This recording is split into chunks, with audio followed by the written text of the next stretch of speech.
the silence in our home had become a physical presence.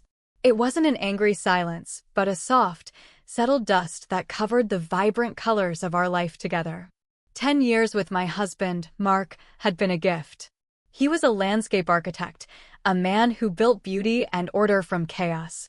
Our love was like one of his gardens, meticulously planned, beautiful to behold, but predictable in its seasons. I, Anna, a potter, craved the unpredictable nature of clay, the happy accidents on the spinning wheel. Our anniversary dinner was lovely, but it felt like a rerun. The same restaurant, the same shared dessert, the same gentle kiss at the door. Later, as Mark slept, I found myself watching an old black-and-white film. In it, the heroine, bold and defiant, dons a man's tuxedo to infiltrate a club. It wasn't the plot that held me, but the look on her lover's face when he saw her, a cocktail of shock, admiration, and raw, rediscovered desire. An idea, wild and terrifying, sparked in my mind. Mark, for all his pragmatism, had a quiet, artistic soul. I'd seen him trace the lines of a Grecian statue, his gaze lingering on the fluid, androgynous forms. A few days later, I broached the subject. We were in the kitchen, the scent of rosemary chicken filling the air. I saw the most interesting thing the other day, I began, my voice betraying a slight tremor. He glanced up from his newspaper. Another documentary about ancient pottery, he teased. No, I smiled. About identity. About how some couples find new ways to connect by swapping roles. Even clothes. Mark folded his paper slowly. The teasing light in his eyes was replaced by a cautious curiosity. You mean, like a costume party? More intimate than that, I said, my heart thudding. About vulnerability. About seeing your partner as a completely new work of art. He was quiet for a long time. I'm not sure I'm a work of art, Anna. I'm just a guy who likes straight lines and solid foundations. He was deflecting with his usual self-deprecation. But what if there's more? I pressed gently. What if we've only been looking at the finished garden and not the wild earth underneath? He didn't agree, but he didn't say no. He just looked at me with an expression I couldn't quite decipher and said, "The earth, huh?" The following Saturday, I turned our bedroom into a private studio. I lit candles, casting flickering shadows on the walls, and put on a playlist of soft, ambient music. On the bed, I laid out my offerings, a sleek, raven black wig cut into a sharp bob, a delicate chemise of deep crimson silk, and a simple, slate-gray wrap dress that would forgive any awkwardness. When Mark entered, he stopped, his breath catching. "Anna, what is this?" "This is the wild earth," I whispered, taking his hand. It was steady, but cool. "Just an experiment. We can stop at any moment." I led him to the full-length mirror. I started with the wig. As the dark, sharp fringe fell across his brow, his familiar face became a fascinating landscape of angles and shadows. He stared, transfixed. "It's like a stranger." "A beautiful stranger," I affirmed. Next, I handed him the crimson silk. His fingers, usually dusted with soil and graphite, fumbled with the delicate fabric. I helped him, my touch slow and deliberate. As the silk settled against his skin, a shudder ran through him. "It's so light," he murmured. "It is," I said, my voice soft. "It's meant to be felt." Finally, the dress. He slipped it over his head, and I tied the sash at his waist, cinching the gray fabric. He didn't look like a man in a dress. He looked like an elegant, striking figure, a piece of living sculpture. He lifted his hands, watching the way the fabric draped from his arms. "She needs a name," I murmured, standing behind him, my chin on his shoulder. He looked at our reflection, a shy smile gracing his lips. "What about Reina?" "Reina," I repeated, loving the sound of it. "Queen of this moment." That night was a revelation. In becoming Reina, Mark shed the skin of the pragmatic architect. He allowed himself to be the one admired, the one cherished, the one whose beauty was the focus. I wasn't with my husband. I was with a mysterious, graceful soul I was meeting for the first time. There was a yielding in him, a surrender that was breathtakingly intimate. Lying in the dark later, the wig resting on a mannequin head, he turned to me. His voice, Mark's voice, was thick with emotion. I've spent my whole life building things, controlling the space around me, he said. Tonight, you build a space for me. I didn't have to be in control. I just had to be. I kissed his forehead. I love the man who builds the gardens, Mark. But tonight, I fell for the wild earth too. Our love hadn't needed rebuilding. It had simply needed a new, secret path to be discovered. And we had just taken the first step. Our love story, mine and David's, had become a comfortable old book. We knew every chapter, every sentence, every beloved character. He was a professor of literature, a man of words and quiet intellect. I, Ilara, was a musician, a cellist who spoke in melodies. After 12 years, our duet had settled into a gentle, predictable harmony. The passion was there, but it was a quiet adagio, no longer the fiery allegro of our youth. The longing for a crescendo came unexpectedly. We were at a gallery opening, surrounded by modern art. One piece captivated me, a photograph of a man with a face of rugged masculinity, yet he was draped in swathes of vibrant, feminine silk. The contrast was electric, a collision of strength and softness. It sparked a question in me. David, my bookish, gentle David, had always appreciated beauty in all its forms. I remembered him once picking up my silk concert robe, a deep emerald green, and saying, "The way this catches the light is a poem in itself." A few nights later, as we shared a bottle of wine on our balcony, I decided to pose the question. I was thinking about that photograph from the gallery, I began, trying to sound casual. The one with the silk? Striking piece, he said, swirling the red in his glass. It made me think, I continued, my heart picking up its tempo. About expression. About how we define ourselves. Have you ever wondered what it would feel like to step outside of your own story? He gave me a curious look, his brow furrowed. You mean, philosophically? More. Tangibly, I said, taking a breath. What if you tried on a different costume? A different role? Just for a night. The implication dawned on him. A slow blush crept up his neck. Ilara, you can't be suggesting me? In a dress? I'm a literature professor. My life is tweed jackets and dusty libraries. And that's what I love, I said, reaching for his hand. But a story is boring if the main character never does anything unexpected. Think of it as research. An experiment in empathy. He was silent, but his thumb was stroking the back of my hand. An experiment, he repeated, the word rolling around in his mouth like a foreign phrase. I'll consider your hypothesis. That was all the encouragement I needed. The next Friday, I orchestrated our experiment. I dimmed the lights in our bedroom, leaving only the warm glow of a single lamp. On the stereo, a recording of a lone, haunting piano sonata played. And on our bed, I laid out the elements of a new character, a wig of soft, honey-blonde waves, a lace-trimmed, ivory slip, and a simple, flowing black gown that felt like liquid moonlight. When David walked in, he simply stood in the doorway, his eyes wide. My goodness, Ilara. Our laboratory, I whispered, a smile in my voice. No pressure. The experiment can be concluded at any time. I led him to the mirror and began with the wig. The blonde waves softened his features, lending him an almost ethereal quality. His own eyes stared back, wide with astonishment. Who is that? He breathed. Someone new, I said, my voice full of wonder. I handed him the slip. His hands, accustomed to the dry paper of old books, trembled as they touched the lace. I helped him with the delicate straps, my fingers brushing his shoulders. He closed his eyes. This feels forbidden. It feels honest, I countered softly. Finally, the black gown. He slipped it on, and the fabric pulled elegantly around his tall frame.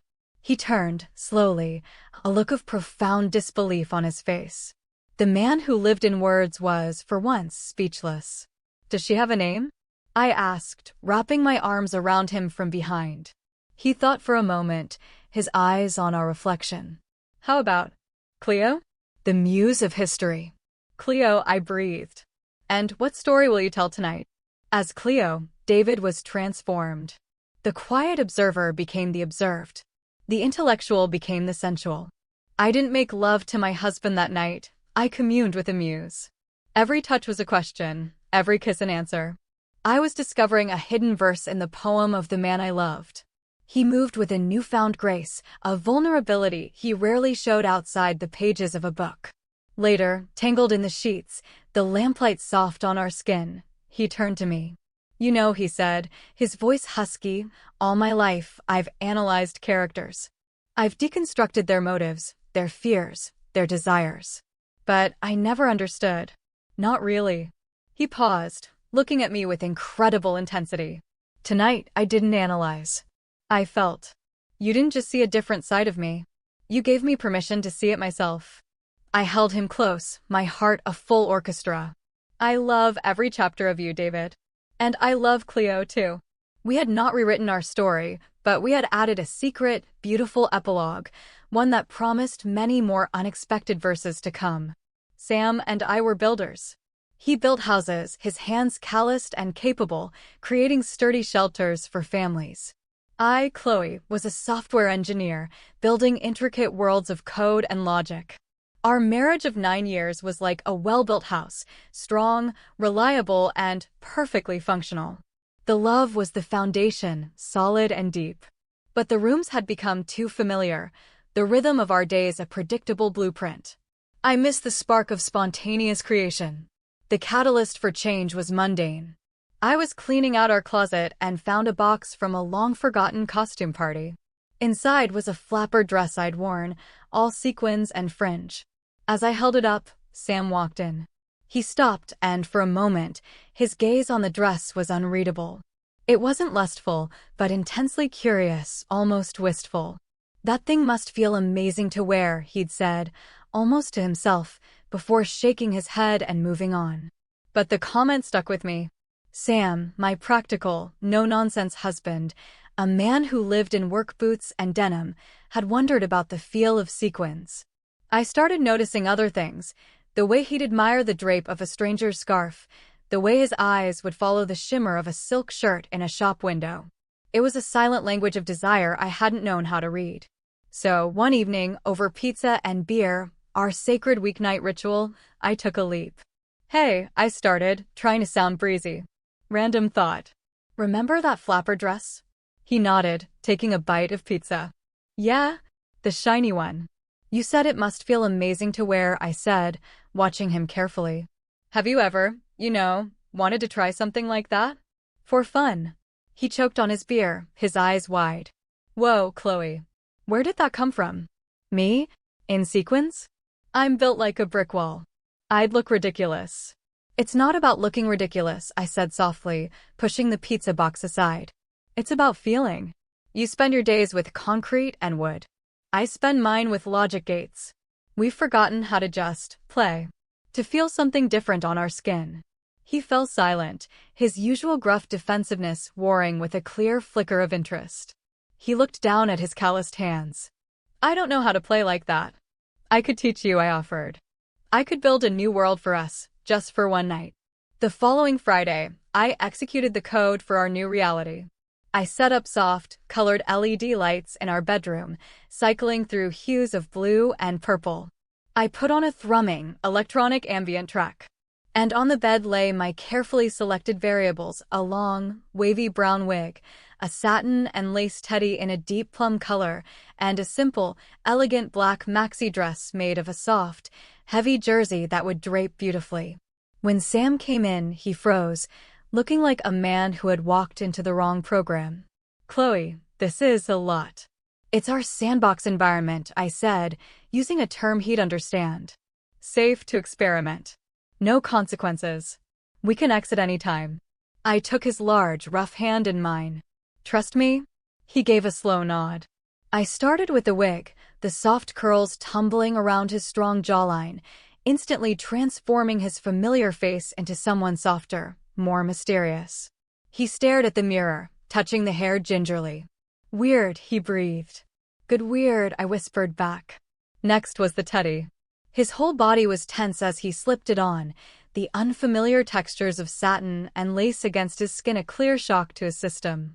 I helped him with the fastening, my fingers gentle against his broad back. "Just breathe," I murmured. Finally, the dress. He pulled it on, and the heavy jersey fell perfectly, creating long, elegant lines. He wasn't a brick wall. He was a magnificent, strong column. He turned, and for the first time, a small, genuine smile touched his lips as he saw his reflection. "We need a name for this beautiful bug in the system," I joked. He looked at me through the mirror, his eyes shining. "How about Jade?" "Jade," I said. "I love it. Strong and beautiful."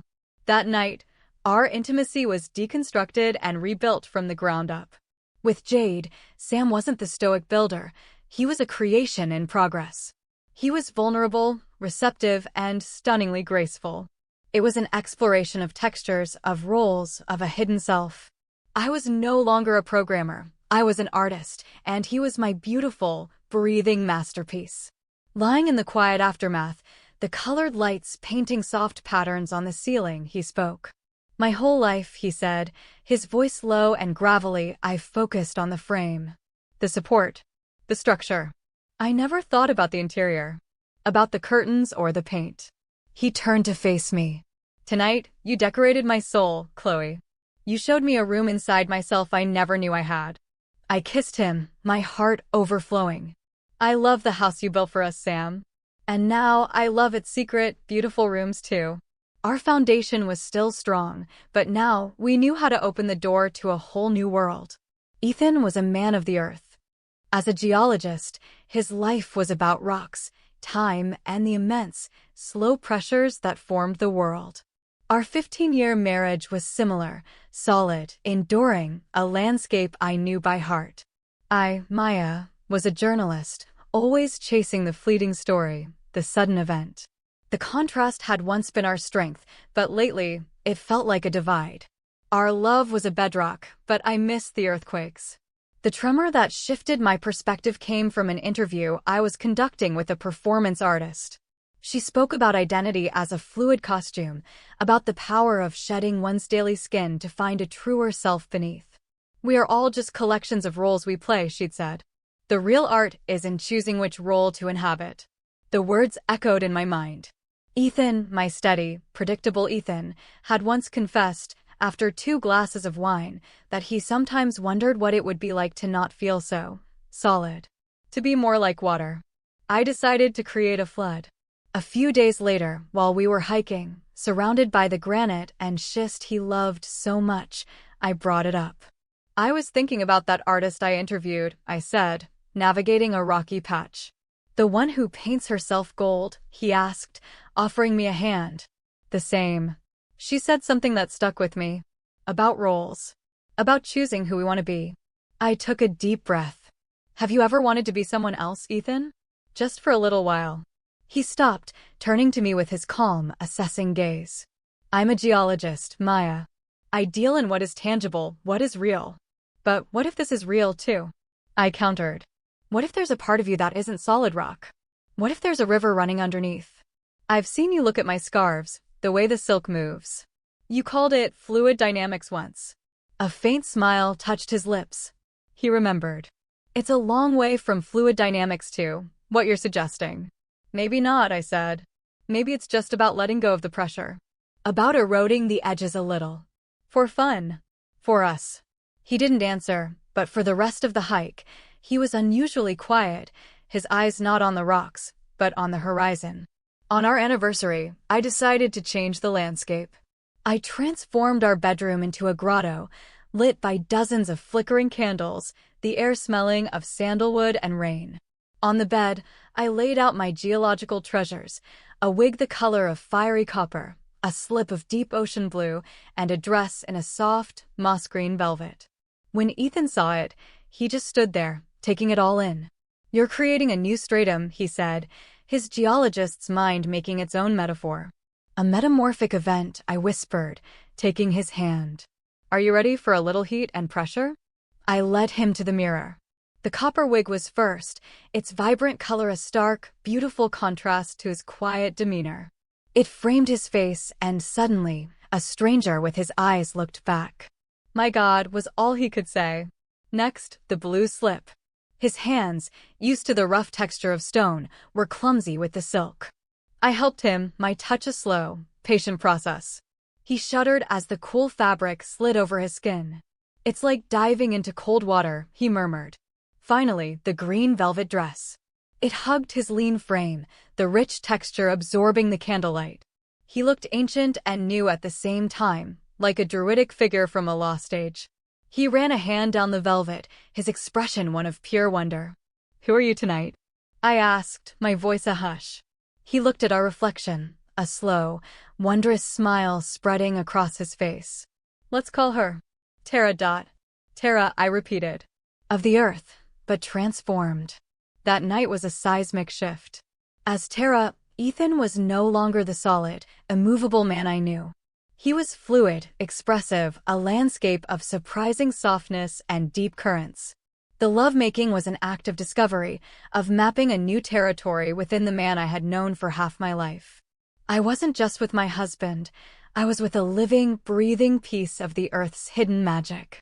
He let himself be the one explored, the one charted, the one held in awe. Later, lying together in the candlelit dark, he turned to me, his voice raw.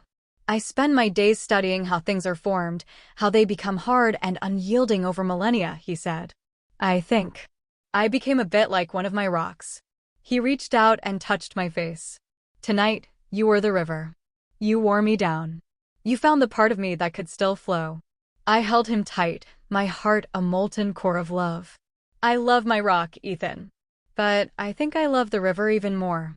The bedrock of our marriage was still there, but we had just discovered a hot spring, a source of warmth and change that promised our landscape would never be static again.